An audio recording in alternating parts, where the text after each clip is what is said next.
From the National Newsroom of the Canadian Press, I'm Rob Westgate.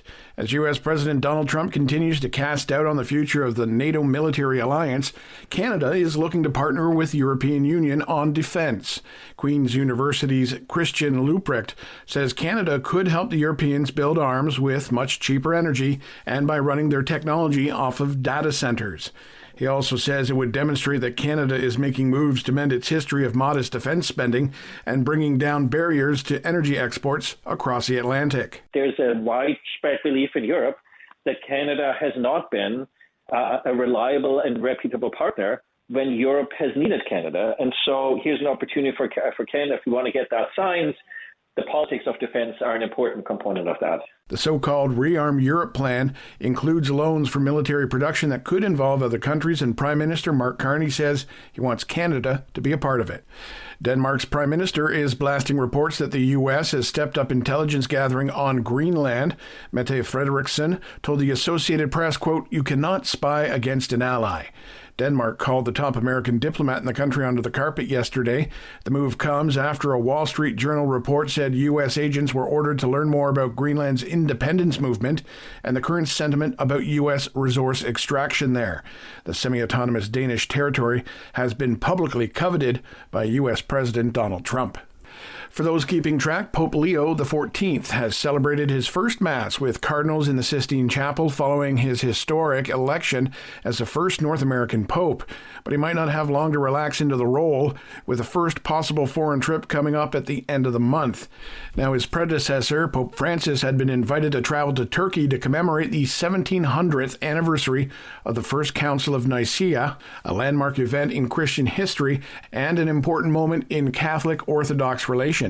For political watchers keen on tracking U.S. President Donald Trump, he says he'll be appointing a Fox News host and former prosecutor as interim U.S. attorney for the District of Columbia after abandoning his first pick for the job.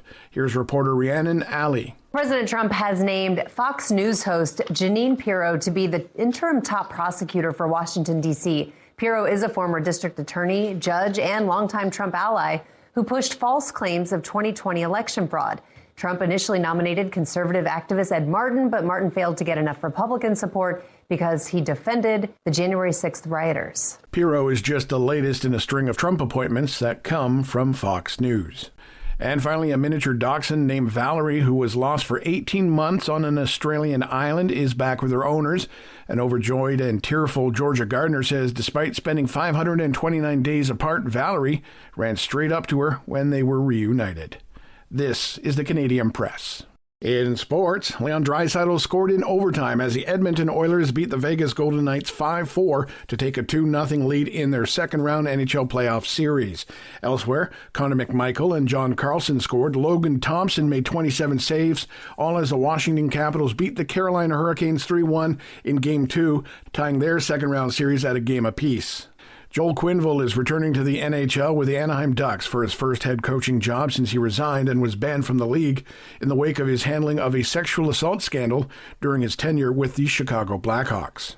Still on the ice, Cheyenne D'Arcangelo put away the third-period winner to lead the Ottawa Charge past the Montreal Victoire 3-2 in Game 1 of their best-of-5 semifinal PWHL playoff series. And finally, Anthony Santander hit a go-ahead 2-run single during Toronto's 4-run 6th inning as the Blue Jays snapped their 4-game losing streak with an 8-5 victory over the Los Angeles Angels. From the Canadian Press, I'm Rob Westgate. Thanks for listening. Don't forget to follow and subscribe. For more of today's top stories, visit thecanadianpressnews.ca.